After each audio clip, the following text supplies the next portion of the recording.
मित्रों नमस्कार, मैं हूं व्यास जी। भारत का विचार श्रृंखला में आपका स्वागत है।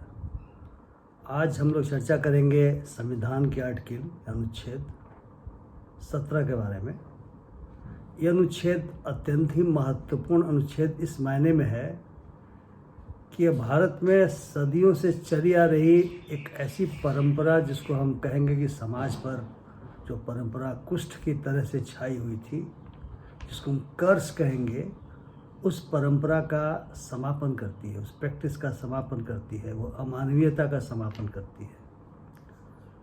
आर्टिकल 17 के मुताबिक अनटचेबिलिटी यानी अस्पृश्यता को ख़त्म कर दिया गया और ये कहा गया कि किसी भी रूप में, किसी भी फॉर्म में अस्पृश्यता का निषेध किया जाता है और अगर कोई अस्पृश्यता को प्रैक्टिस करता है या प्रीच करता है तो कानून के अनुसार यह दंडनीय अपराध माना जाएगा। अब हम सभी जानते हैं कि अस्पृश्यता हमारे देश में खास करके जो हिंदू धर्म को मानने वाले लोग हैं, जो हिंदू मतावलंबी हैं, वह लंबे काल से चला आ रहा था और अभी भी अगर मैं कहूँ कि पूरी तरह से ख़त्म नहीं हुआ। अभी हाल ही में तमिलनाडु के बारे में एक जानकारी मिली कि गांव में जो दलित लोगों की बस्ती थी, पानी की टंकी में किसी ने मैला डाल दिया। यह उस भावना का प्रकटीकरण है जो अस्पृश्य समुदाय माने जाने वाले, जो ऐतिहासिक रूप से लोग मानते रहे, उनके प्रति जो कुभावना है मन में, दुर्भावना है मन में, उसका वो प्रकटीकरण है। इसलिए संविधान की धारा 17 के बावजूद ये चीज़ समाज से पूरी तरह से ख़त्म हो जाए, अभी नहीं लगता कि पूरी तरह से ख़त्म हो गई है। मैं मानता हूँ कि इसका जो उद्भव है वो वर्ण व्यवस्था में है और अगर हम इतिहास पर थोड़ी नज़र डालें और प्राचीन इतिहास में जाएं तो जो आर्य लोग थे उसमें वर्ण व्यवस्था में शूद्र तो वर्किंग क्लास के लोग रहे और जो लोग इस देश में मूल रूप से रहा करते थे उन्हें अछूत की संज्ञा दे दी गई, उन्हें अस्पृश्य बना दिया गया, उन्हें अनटचेबल बना दिया गया। और जो जंगलों पहाड़ों में रहने वाले लोग थे, जो आदिवासी लोग थे, जो यहाँ के मूल बासिंदे माने जाते हैं, बहुत सारे इतिहासज्ञ इस बात को मानते हैं, उनको दास या दस्यु के रूप में माना जाने लगा। तो इसलिए मैंने इसे समाज का कोढ़ कहा, क्योंकि एक बहुत बड़ा विरोधाभास दिखलाई पड़ता है। अगर हम धार्मिक ग्रंथों को पढ़ते हैं तो कई जगह कहा गया है कि ईश्वर का वास चराचर में है। ईश्वर चर और अचर दोनों में है, यानी जो प्राणी मात्र हैं उसमें तो है ही, जो प्राणी मात्र नहीं है उसमें भी है। लेकिन ये धर्म को मानने वाले लोग, इसमें विश्वास करने वाले लोग प्राणी मात्र में फ़र्क क्यों करने लग गए? ये बहुत ही चिंतन का विषय है और चिंता का विषय है। और इस चिंतन और चिंता का जो भी विचार करने वाले लोग रहे हैं, उसमें बाबा साहब भीमराव अंबेडकर बहुत ही मशहूर रहे हैं। हालांकि उसके पहले से ही आप देखेंगे तो दलित वर्गों के बीच में चेतना जगाने का काम महर्षि फुले ने, मैं महर्षि इसलिए कह रहा हूँ कि इस तरह के लोग महर्षि ही कहे जा सकते हैं, रैदास जी ने किसी के प्रति नफरत नहीं फैलाई, लेकिन दलित वर्गों के प्रति जो समाज में व्याप्त थी कुभावना, उस भावना को ईश्वर के नाम पर उन्होंने दूर करने का प्रयास किया। उनके काफ़ी अनुयायी अभी भी मौजूद, अभी भी मैं कह रहा हूँ, वो बढ़ते चले जा रहे होंगे। बनारस में उनका बहुत बड़ा मंदिर भी है और पंजाब में जो जानकारी है वो यह है कि काफ़ी उस पंथ के मानने वाले लोग हैं। लेकिन ये व्यवस्था या ये परंपरा या ये ट्रेडिशन या प्रैक्टिस या ये कोड लगातार रहा और बाबा साहब भीमराव अंबेडकर ने इसको पहचाना। उन्होंने पाया कि जो मनुस्मृति है वह इस कोड को बढ़ाने का काम करती है। उन्होंने मनुस्मृति का काफ़ी विरोध ही नहीं किया, उसको जलाने तक का काम उन्होंने किया। और जब संविधान बनने लगा और जब बाबा साहब को संविधान की ड्राफ्टिंग कमेटी का अध्यक्ष बनाया गया, तो जो उन्होंने भोगा था, जो देखा था, जो समझा था, जिस ज़िंदगी से गुजरे थे, उस ज़िंदगी को पहचान करके और अपने हज़ारों करोड़ों भाइयों के उस तकलीफ़ को देख करके आर्टिकल 17 के तहत अस्पृश्यता को समाप्त करने का संकल्प भारत के विचार के रूप में वहाँ लिया गया था। और मुझे खुशी है कि संविधान सभा ने एक ध्वनि से, एक मत से इस प्रस्ताव को पारित किया था और इस प्रकार से हमारे संविधान में राइट टू इक्वलिटी के अंतर्गत, समानता के अधिकार के अंतर्गत यह आया हुआ है। लेकिन संविधान कहीं ये परिभाषित नहीं करता कि अस्पृश्यता क्या हो सकती है। बहुत सारे लोग कहेंगे कि नहीं, अस्पृश्यता तो मान ली जाए किसी को कोई ऐसी बीमारी हुई हो जो छुआछूत की बीमारी है, तो उससे भी अस्पृश्यता हो सकती है, तो क्या वो परिशेबिल होगा, क्या उसके लिए दंड मिलेगा? दरअसल अस्पृश्यता को मैसूर हाई कोर्ट ने, एक बहुत महत्वपूर्ण केस था देवराजा वर्सेस पुनप्पा, देवराजा वर्सेस पद्मप्पा, उस केस में पद्मन्ना, देवराजा वर्सेस पद्मन्ना 1958 में एक केस का फैसला हुआ और मैसूर हाई कोर्ट ने इसको डिफाइन किया। उन्होंने कहा कि अस्पृश्यता को आप लिटरल सेंस में या शाब्दिक सेंस में या व्याकरण के सेंस में मत लीजिए। कोई व्यक्ति बीमार होगा, कोई मान लिया जाए कि कोई ऐसा व्यक्ति हो जो बिल्कुल गंदा उंदा करके आ जाए शरीर में लगाए हुए, तो निश्चित तौर से हम उसके करीब नहीं जाना चाहेंगे। ये अस्पृश्यता नहीं है। जो ऐतिहासिक कारणों से जो समाज में व्याप्त है वो अस्पृश्यता है। और आप सभी लोगों की जानकारी के लिए मैं बता देना चाहूँगा कि 17 में जो बात कही गई कि कानून के अनुसार अगर अस्पृश्यता का प्रैक्टिस किया जाता है या प्रीच किया जाता है तो कानून के अनुसार वो दंड के भागी लोग होंगे। उसके लिए 1955 में अनटचेबिलिटी ऑफेंसेस एबॉल्यूशन एक्ट के रूप में एक एक्ट बनाया गया। अनटचेबिलिटी ऑफेंसेस एक्ट उसका नाम रखा गया और उसके माध्यम से अनटचेबिलिटी का प्रैक्टिस करने वाले या प्रोफेस करने वाले लोगों के लिए दंड का प्रावधान किया गया। लेकिन बाद में 1976 में इसमें संशोधन करके इसको काफ़ी कड़ा बना दिया गया और इसका नाम protection of civil rights act 1955 के रूप में कर दिया गया। तो जैसा मैसूर हाई कोर्ट ने इस बात को कहा था, इसमें भी वो बात लाई गई कि समाज में अस्पृश्यता विद्यमान थी और उसका किस प्रकार से मुकाबला किया जा सकता है कानून बना करके। अब आप समझें, फंडामेंटल राइट्स, मूलभूत अधिकार, मैंने किसी वीडियो में पहले भी कहा हुआ था कि वो राज्य के विरुद्ध हमें मिलता है। लेकिन ये अस्पृश्यता जो समाप्त किया गया, वो कौन अस्पृश्यता का करता है, प्रैक्टिस कौन करता है? इंडिविजुअल करते हैं, हम और आप करते हैं। तो इसलिए यह इंडिविजुअल के विरुद्ध है, उन लोगों के विरुद्ध है जो इस गर्हित प्रैक्टिस को अभी भी अपना रहे होंगे, चाहे उसके जो भी कारण रहे हों। कारण गलत ही होंगे, क्योंकि मनुष्य और मनुष्य एक दूसरे से छुआछूत कर इस आधार पर कि वो किसी एक्सीडेंट के द्वारा किसी परिवार में पैदा हो गया, जो परिवार दलित कहा जाएगा। तो अगर आप इस वजह से करते हैं तो मैं इसे कोड, जैसा मैंने पहले भी कहा, मानता हूँ। और इस कोड के चलते अगर आप अस्पृश्यता का पालन कर रहे हैं तो निश्चित तौर से आप बहुत ही गलत काम कर रहे हैं और आपको इस protection of civil rights act के तहत सजा होगी। उस सिविल राइट को डिफाइन किया गया, परिभाषित किया गया है। यानी अस्पृश्यता के कारण जो लोगों को अधिकार नहीं थे, अस्पृश्यता के समाप्त हो जाने के कारण जो उनको अधिकार मिले व्यक्ति के रूप में, उन अधिकारों का अगर आप उसको रोकते हैं, अगर आप डिसेबिलिटी उनके आलोक में करते हैं, भेदभाव करते हैं, छुआछूत करते हैं, तो उसके अंतर्गत सजा का प्रावधान किया गया है। क्या क्या डिसेबिलिटी हो सकती है, जिसको हिंदी में निर्योग्यता कहा जाता है।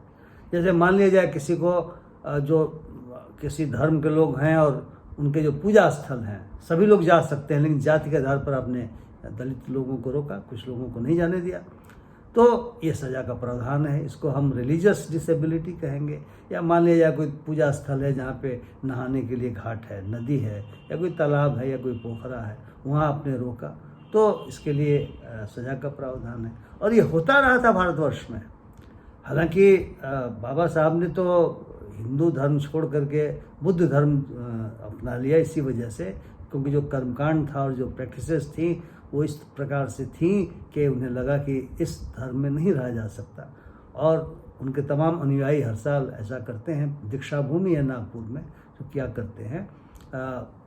लेकिन अगर आप बुद्ध धर्म में नहीं भी गए और आप भले ही किसी धर्म को नहीं मानते हो, लेकिन अगर आप किसी को जाति के आधार पर मंदिर में जाने से रोकेंगे, वहाँ अगर नहाने के लिए रिचुअल की व्यवस्था है वहाँ से रोकेंगे, तो यह रिलीजियस डिसेबिलिटी के तहत protection of civil rights act के वायलेशन में आप दंड के भागी होंगे।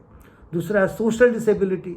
अगर दुकानों में जाने से रोकेंगे, अगर आप पब्लिक इंटरटेनमेंट की जगहों पर जाने से रोकेंगे, यानी उन जगहों पर जाने से रोकेंगे जहाँ सामान्य लोगों को जाना चाहिए, सामाजिक रूप से आप किसी को अस्पृश्य मानेंगे, तो सजा का प्रावधान है।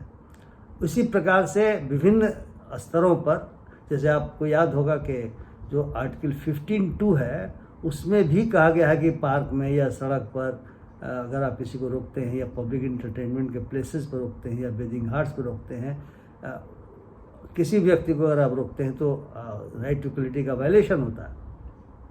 लेकिन ये ज़्यादा ये कड़ा है कि अगर आप अस्पृश्यता के आधार पर किसी को रोकते हैं तो सज़ा का प्रावधान है। और इस सज़ा का प्रावधान 1 वर्ष से लेकर 2 साल तक है। यानी अगर पहला ऑफेंस करेंगे तो 6 महीने तक की सज़ा है, दूसरे ऑफेंस में 1 साल तक की सज़ा है, और तीसरी बार फिर आप रिपीट ऑफेंडर होंगे तो ये 2 साल तक की सज़ा है।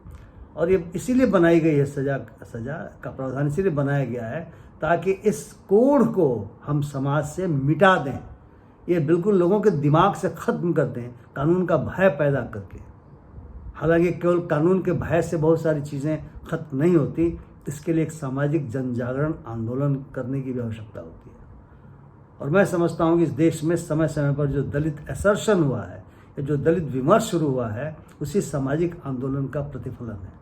मैंने डॉक्टर तुलसीदास हैं जो जेएनयू में प्रोफेसर थे, उनकी आत्मकथा पढ़ी, और उस आत्मकथा का एक का नाम तो मुर्दहिया है और जो दूसरा भाग है उसका मणिकर्णिका है। आप पढ़ेंगे तो विचलित हो जाएंगे अगर आप दलित वर्ग में पैदा नहीं हुए हैं तो। किस प्रकार से समाज की पूरी व्यवस्था में रिसोर्सलेस बना दिया गया। जो दलित समुदाय के लोग हैं उनके पास रिसोर्सेज नहीं है, वो जानवरों के मृत जानवरों के चमड़े को हटाने के बाद उनका जो मांस है उसको खा करके जीवित रहते हैं।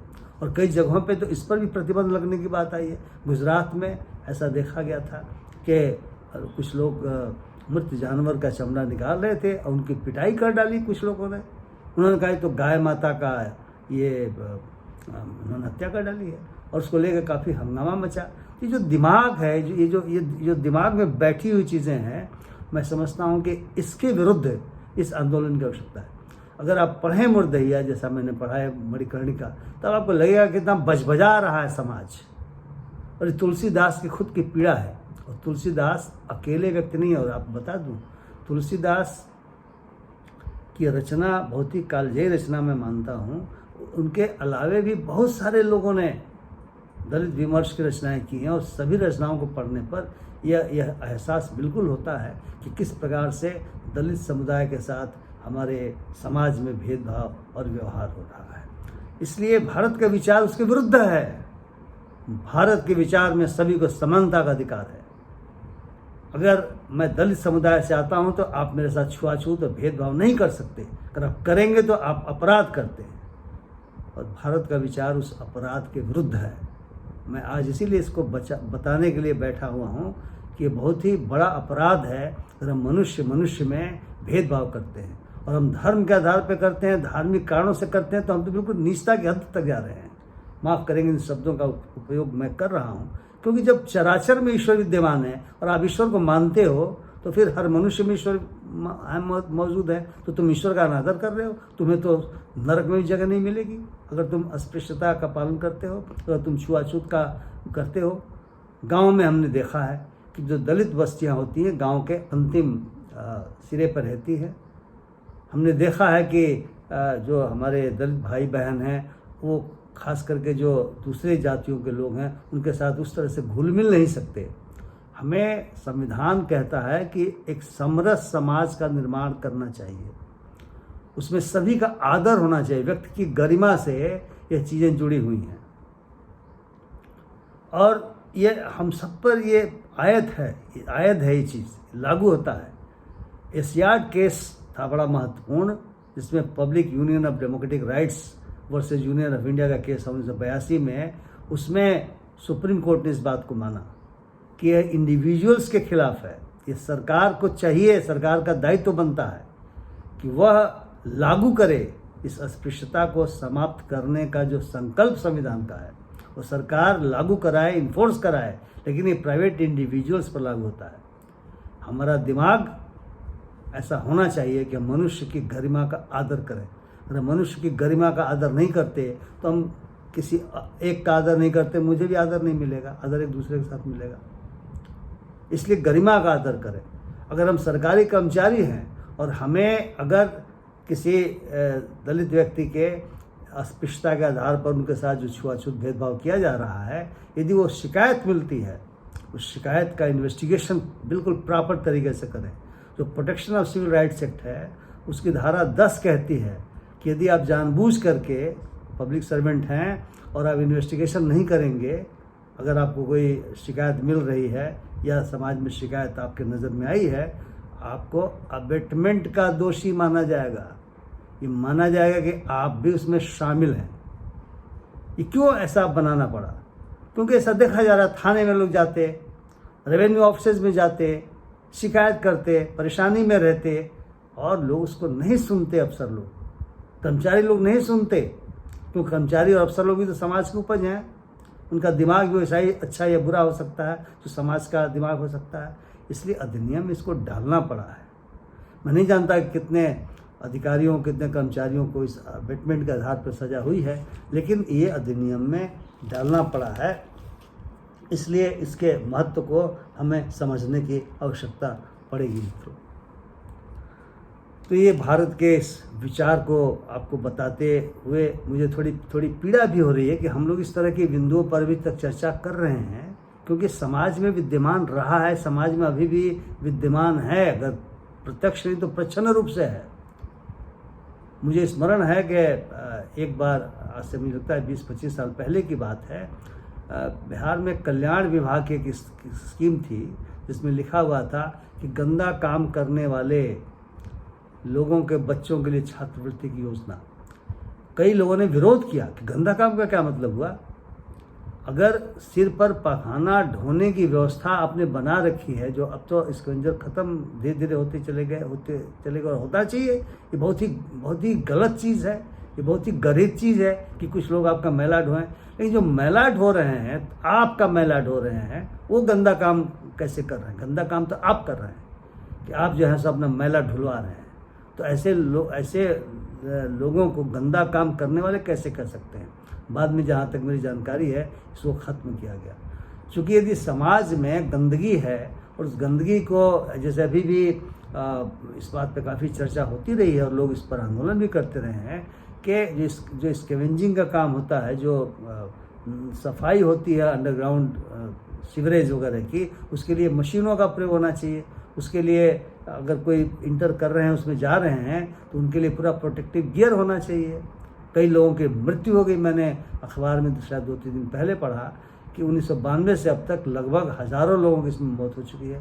तो ये जो प्रैक्टिस है, इस प्रैक्टिस को या ये जो व्यवस्था है, इस व्यवस्था को पूरी तरह से ख़त्म करने की आवश्यकता है। मैं आशा करता हूँ कि हम सभी अगर इस दिशा में ध्यान देंगे, इस पूरी व्यवस्था को हम बेहतर बना सकेंगे, इसको ख़त्म कर सकेंगे, छुआछूत के भेदभाव को, और समाज को हम बेहतर बना सकेंगे। इन्हीं शब्दों के साथ, यदि आपको मेरी बातचीत पसंद आई हो तो कृपया आप मेरे YouTube चैनल के कमेंट बॉक्स में जाकर के अपने कमेंट को ज़रूर लिखें। मेरे चैनल को सब्सक्राइब करें अगर अभी तक आप नहीं कर पाए हैं तो, और कृपया जो भी मैं इसमें वीडियो डालता हूं उसको देखें। मैं कोशिश करता हूं कि जनोपयोगी विषयों पर अपनी बातें आप तक पहुंचा सकूं। बहुत बहुत धन्यवाद।